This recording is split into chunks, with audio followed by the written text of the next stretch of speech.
Turn off every light in your home tonight and wait, just for a moment. If you sit long enough in total darkness, something old wakes up inside you. Your heartbeat picks up. Your ears strain for a sound that isn't there. Some part of your mind becomes absolutely certain that you are not alone. You are an adult. You know there is nothing in the room. And yet the feeling is real, physical, and almost impossible to switch off. We tend to call this a childish fear, something we're supposed to grow out of. But we never really do.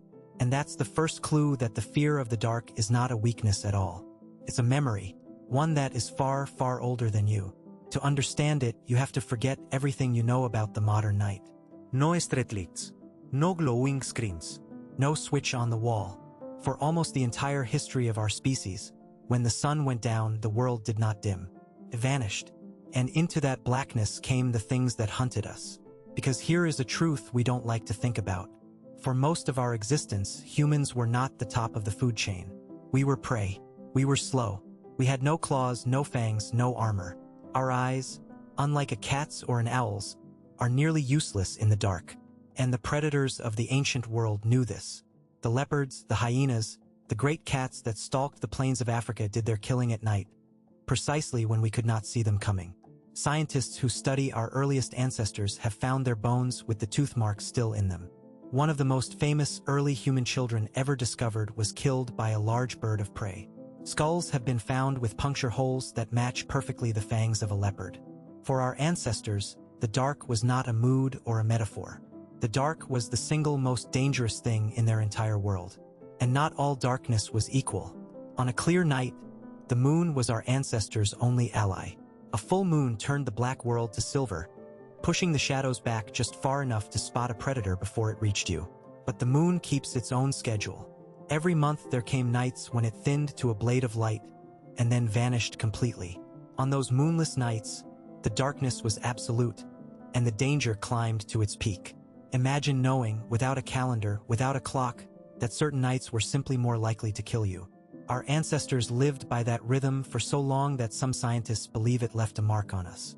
Studies have found that human sleep grows lighter and more broken in the days around a new moon, even for people sealed inside modern bedrooms who cannot see the sky at all.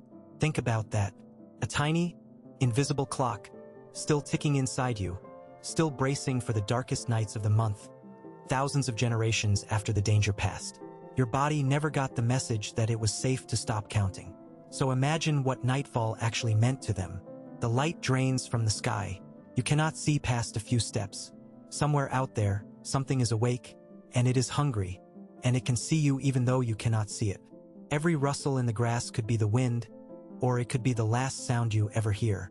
The humans who felt no fear in that moment, who wandered off alone into the black, simply did not survive to have children. The humans who felt a deep, gnawing dread, who stayed close, who stayed alert, who stayed near the group, those are the ones who lived.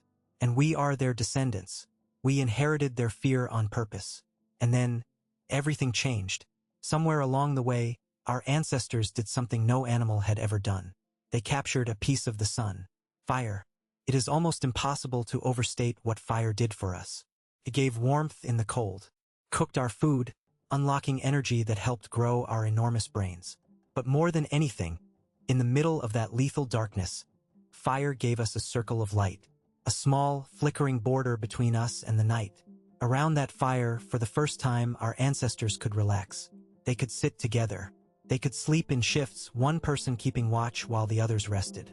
The glow of the flames kept the predators at the edge of the shadows, their eyes reflecting orange in the dark, waiting for a fire that never went out. And this is where something profound happened to the human mind. The world split into two. Inside the firelight was safety, family, warmth, and life. Outside the firelight was the unknown, the cold, the hunter, and death. That line, that border between the light and the dark, is one of the oldest ideas we carry. It is why almost every culture on Earth tells stories of monsters that live in the shadows, of demons that come out at night, of a darkness that must be held back until dawn. We were, quite literally, wired to fear whatever waits beyond the edge of the light. There's another piece of this puzzle hiding in how our ancestors slept. For a long time, researchers assumed early humans slept in one long block the way we're told we should. But the evidence suggests something different. The night was broken up. People woke, tended the fire, watched the dark, spoke quietly, and drifted back to sleep. Rest was never total surrender.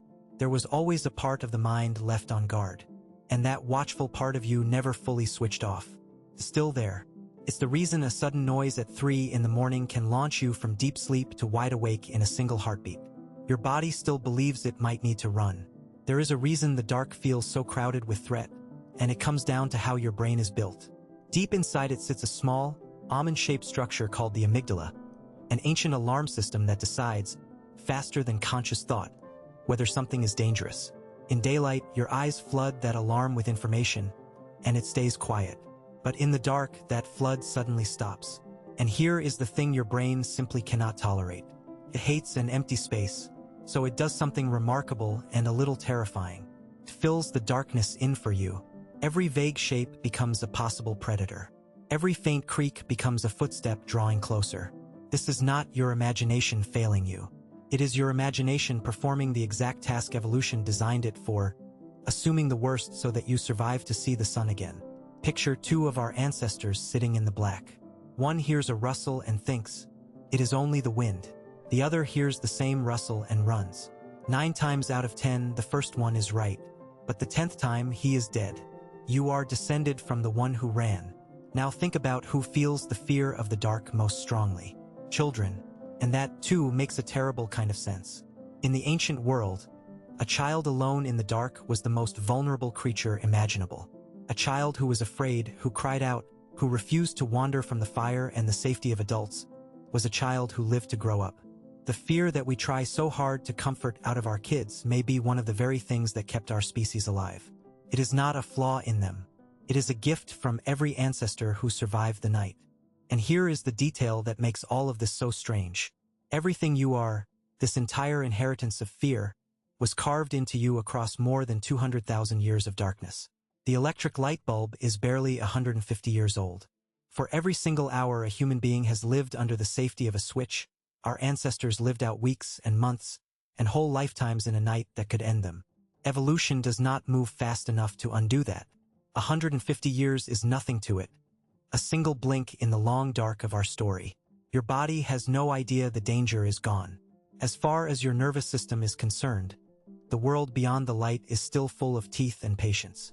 We rebuilt our entire world almost overnight, but we are still walking through it carrying the instincts of the people who lived and died in the dark. So here is what I want you to understand. The unease you feel in a dark room is not silly, and it is not broken.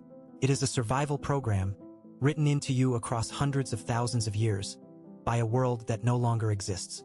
Your ancestors did not fear the dark because they were weak. They feared it because the ones who didn't were eaten. That fear is, in a very real sense, the reason you are here at all. We have flooded our world with light. We have pushed the darkness so far back that most of us have never truly experienced it. We flip a switch and the night obeys. But the program is still running underneath it all, patient and ancient, waiting for the lights to go out.